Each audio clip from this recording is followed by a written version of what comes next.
You know, when you go in for surgery, you're placing this incredible amount of trust in the people around you and modern medicine itself. The deal is, you fall asleep, you feel absolutely nothing, and then you wake up when it's all done.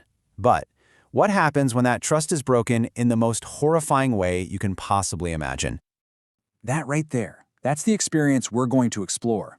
A mind that is 100% awake and aware, but it's locked inside a body that can't move, can't make a sound, can't signal to anyone that something is terribly, terribly wrong. So there's a medical term for this living nightmare. It's called anesthesia awareness, and it's exactly what it sounds like.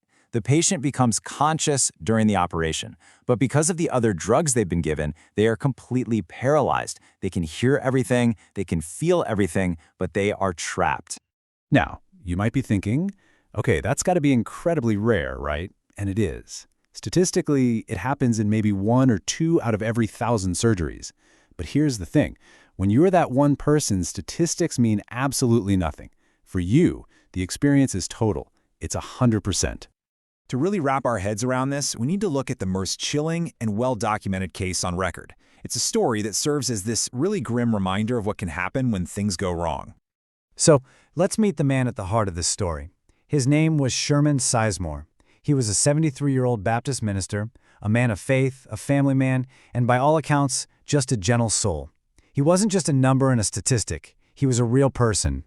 And his whole ordeal began with a procedure that should have been completely standard. You know, the kind of thing that hospitals do every single day, without a hitch.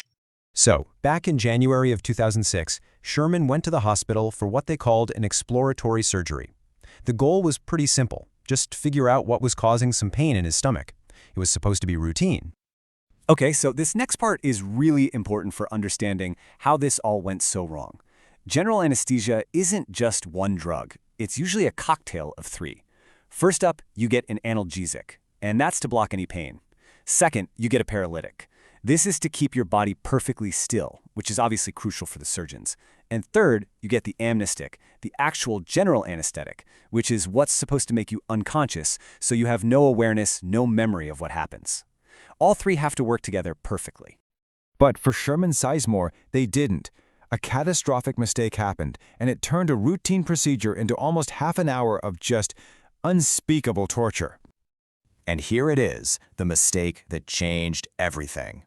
The medical team gave him the paralytic drug, and it worked. Sherman was completely immobilized. But they failed to give him the general anesthetic, the gas that would have actually put him to sleep. So he was paralyzed, but he was wide awake.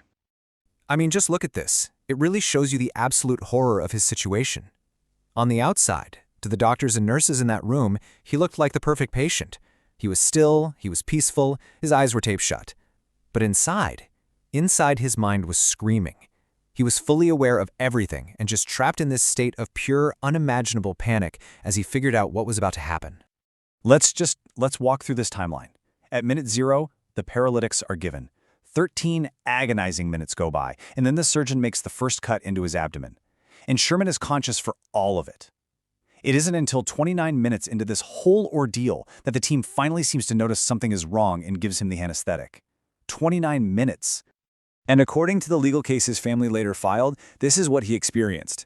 The feeling of the cold scalpel cutting into his skin, the sensation of retractors pulling his body apart. He could feel the surgeon's hands inside of him, and he tried desperately to let them know, to scream, to move a finger, to do anything, but that chemical restraint, that paralytic, held him completely still. Well, the physical surgery eventually ended, but for Sherman Sizemore, the real suffering, it was just beginning. The trauma of those 29 minutes didn't just stay in that operating room. It followed him home, and it started to completely unravel his mind.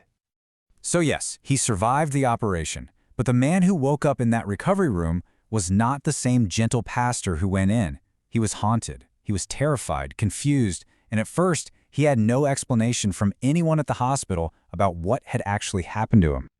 In the weeks that followed, he was just consumed by a severe case of PTSD. He had these tormenting nightmares every single night. He developed a deep, terrifying fear of being buried alive, which makes sense, right?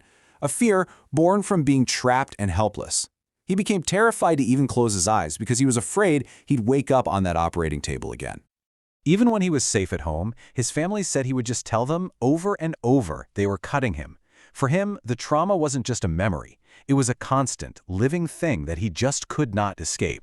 And all of this unbearable psychological torment, well, it led to a heartbreaking conclusion, one that cemented his story as a true cautionary tale in medical history. Just 2 weeks. That's all it took.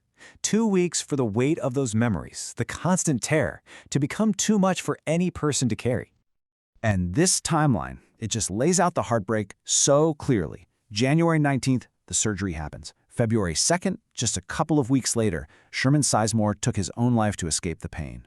And it wasn't until 2008, when a lawsuit was settled, that the full awful truth of the anesthetic era was finally revealed to the public.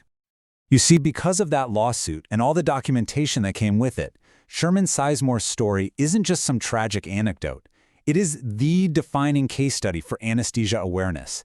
It validates the fears some patients have, and it serves as an incredibly powerful lesson for the entire medical community. His suffering was just unimaginable, and his death was a profound tragedy.